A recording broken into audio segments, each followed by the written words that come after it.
class, open your science book, lesson number 14, our environment and caring for our environment. So अभी तक हमने इस lesson में pollution के types, air pollution, soil pollution, water pollution, noise pollution etcetera, इन सब के बारे में रीड किया. And we have also read about global warming. हमने ग्लोबल वार्मिंग के बारे में भी रीड किया कि कैसे ग्लोबल वार्मिंग होती है और उसके क्या इफेक्ट हमारे एनवायरनमेंट पर होते हैं. ठीक. सो अभी तक हमने हमारे एनवायरनमेंट के लिए क्या हार्मफुल है, ठीक है, किन रीजन से हार्म होता है हमारे एनवायरनमेंट को, पॉल्यूट होता है हमारा एनवायरनमेंट, ये सीखा. कितने टाइप के पॉल्यूशंस होते हैं, उनके क्या रीजंस होते हैं, ये सब पढ़ा. राइट. अब जो हम पढ़ेंगे वो क्या है, पॉल्यूशन क्या है, रीजंस क्या है, सीख लिया. इसको कंट्रोल कैसे किया जा सकता है. ठीक है.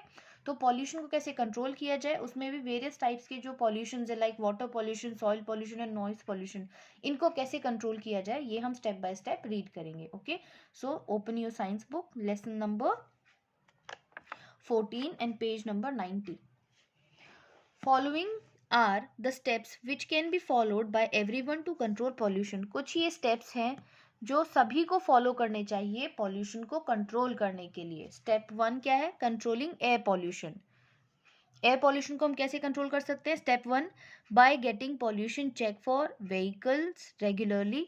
व्हीकल्स का ना पॉल्यूशन चेक होता है, मतलब उनका एक स्केल होता है, ठीक, कि इतनी स्केल तक तो व्हीकल्स चल जाएंगी, लेकिन उस ज़्यादा स्केल से ज़्यादा अगर वो पॉल्यूशन करती है तो फिर वो अलाउड नहीं है. ठीक है. व्हीकल्स को एक लिमिट तक ही अलाउड है पॉल्यूशन. ठीक.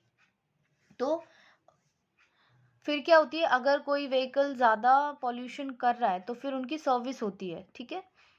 सो हमें क्या करना चाहिए पॉल्यूशन को कंट्रोल करने के लिए, जो व्हीकल्स हैं उनका रेगुलर क्या करना चाहिए, पॉल्यूशन चेक करना चाहिए. By using devices in factories which can filter the agents causing pollution.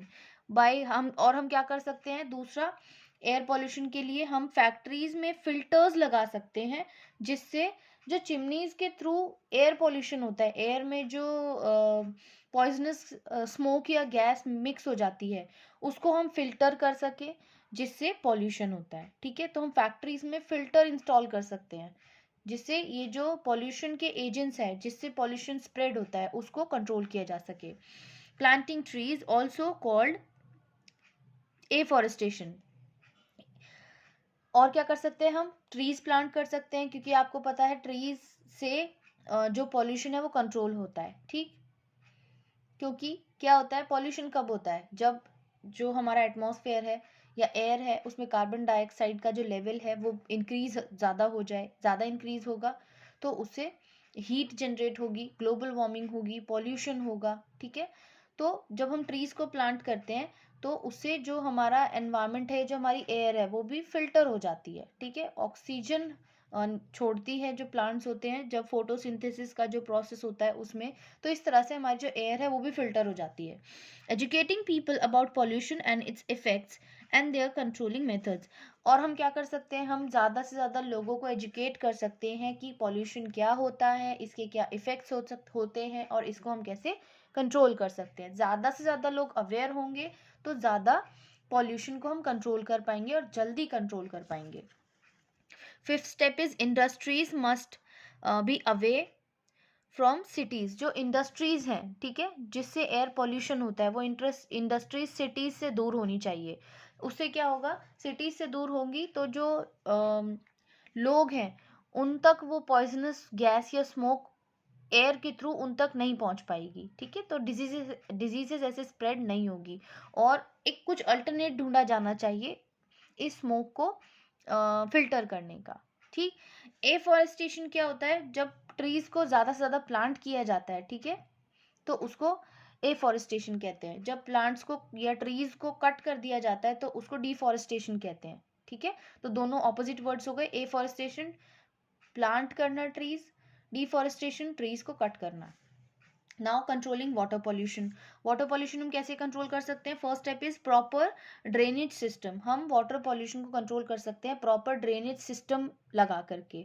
जब ड्रेनेज सिस्टम सही होगा, जैसे आप ये देखिए कहीं से भी कोई भी वेस्ट आकर के सीधा रिवर वाटर में मिक्स हो रहा है, ठीक है, जो भी वेस्ट है वो सब सीधा वाटर में मिक्स हो रहा है और वाटर को पॉल्यूट कर रहा है। तो अगर ड्रेनेज सिस्टम सही होगा तो वाटर पॉल्यूट नहीं होगा। Leakage should be checked from time to time.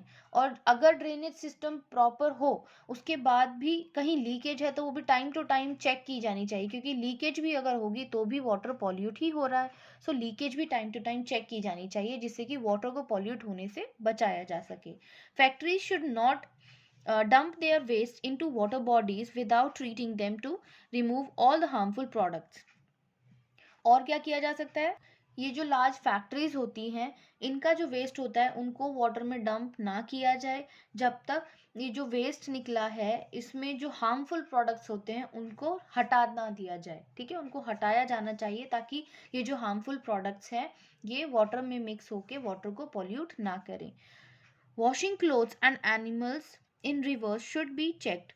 ये जो लोग क्लोथ्स को वॉश करते हैं रिवर वाटर में या एनिमल्स को नहलाते हैं, ठीक है, और डायरेक्ट जो वाटर होता है क्लीन वाटर उसमें वो भी चेक किया जाना चाहिए, क्योंकि जब ये जो कपड़ों को धोया जाता है उसके लिए जो सोप यूज़ करते हैं या जो सर्फ यूज़ करते हैं, ठीक है, डिटर्जेंट यूज़ करते हैं, ये भी हार्मफुल होता है, ठीक है, वाटर में जब मिक्स हो जाता है।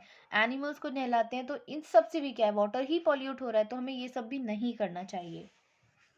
Now, third is soil pollution. First step is to of controlling soil pollution is separation of waste into biodegradable and non-biodegradable types. हम सॉइल पॉल्यूशन को कैसे रोक सकते हैं, हम जो वेस्ट है उसको सेपरेट कर सकते हैं biodegradable and non biodegradable types में, ठीक है। बायोडिग्रेडेबल हमने प्रीवियस वीडियो क्लास में पढ़ा था, वो वेस्ट जो बैक्टीरिया डिकम्पोज कर सकते हैं, राइट। नॉन बायोडिग्रेडेबल वो वेस्ट जो जिनको बैक्टीरिया डिकम्पोज नहीं कर सकते। बायोडिग्रेडेबल में कौन से वेस्ट आ जाएंगे, जैसे एनिमल वेस्ट हो गया, प्लांट्स हो गए, लीव्स हो गई, वेजिटेबल्स हो गई, फ्रूट्स, इस तरह का जो वेस्ट होता है, ठीक। नॉन बायोडिग्रेडेबल में आपकी प्लास्टिक बॉटल्स, रैपर्स, ये सब, आपका सिल्वर फॉइल, ठीक है, ये नॉन बायोडिग्रेडेबल है, ठीक। तो इनको सेपरेट करके हम सॉइल को पॉल्यूट होने से बचा सकते हैं। Using the biodegradable waste to make compost. हम क्या कर सकते हैं, बायोडिग्रेडेबल वेस्ट हमें पता है कि ये नेचुरली डिकम्पोज हो सकता है, तो हम इसको यूज़ करके कंपोस्ट बना सकते हैं।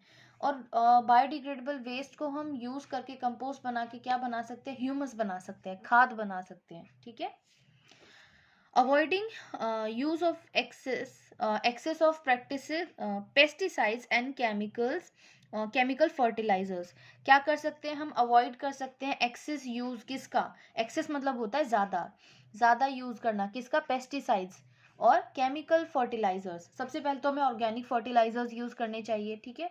और जो हमारे पेस्टिसाइड्स हैं, जो पेस्ट को जो फूड क्रॉप्स होती हैं उनको फूड क्रॉप से पेस्ट को दूर रखने के लिए पेस्टिसाइड्स का यूज़ किया जाता है, इनको कम यूज़ किया जाए, ज़्यादा यूज़ ना किया जाए। और केमिकल फर्टिलाइजर्स की जगह ऑर्गेनिक फर्टिलाइजर्स का यूज़ करके हम सॉइल को पॉल्यूट होने से बचा सकते हैं।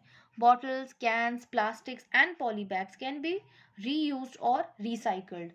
ये जो नॉन बायोडिग्रेडेबल वेस्ट है जो सॉइल में मिक्स नहीं हो सकता, जो डिकम्पोज नहीं हो सकता, उसको बस हम क्या कर सकते हैं, उनको हम रिसाइकल कर सकते हैं ताकि उनको रीयूज़ किया जाए और न्यू प्लास्टिक की जो प्रोडक्ट्स हैं वो ना बने और पुराना ही रीयूज़ हो जाए। तो हम इनको रीयूज़ और रिसाइकल करके सॉइल को पॉल्यूट होने से बचा सकते हैं। Now last one is controlling noise pollution. First step is do not play the stereo at higher volume. हम क्या कर सकते हैं, हम ज़्यादा लाउड कोई भी म्यूज़िक सिस्टम है उसको बजा करके नॉइस पॉल्यूशन को कंट्रोल कर सकते हैं। It disturbs neighbours as well as yourself Y.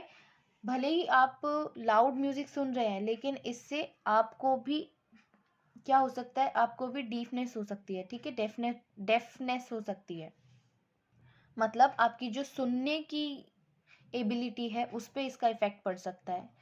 और नेबर्स तो इरिटेट होते ही हैं, ये तो आप सभी को पता है। तो लाउड म्यूजिक नहीं बजाना चाहिए, नहीं प्ले करना चाहिए। Less usage of loudspeakers, particularly in the residential areas near hospitals etcetera. और ये जो लाउड स्पीकर्स होते हैं उनका ज़्यादा यूज़ ना करके हम नॉइस पॉल्यूशन कंट्रोल कर सकते हैं। कहाँ कहाँ पर नहीं करना चाहिए? जो रेजिडेंशियल एरिया है, जहाँ पर लोग रहते हैं, वहाँ पर ना करें हम लाउड स्पीकर्स का यूज़। या हॉस्पिटल्स जहाँ पर पेशेंट्स होते हैं, उनको रेस्ट की ज़रूरत होती है, उनको केयर की ज़रूरत होती है, तो वहाँ नॉइस पॉल्यूशन ना करें। ठीक, इस तरह के एरियाज में हम लाउड स्पीकर्स ना यूज़ करके भी नॉइस पॉल्यूशन को कंट्रोल कर सकते हैं। And third step is proper steps to be taken in factories to control noise pollution. Proper step लिए जा सकते हैं फैक्ट्रीज में जो नॉइस होती है उससे जो पॉल्यूशन होता है उसको कंट्रोल करने के लिए।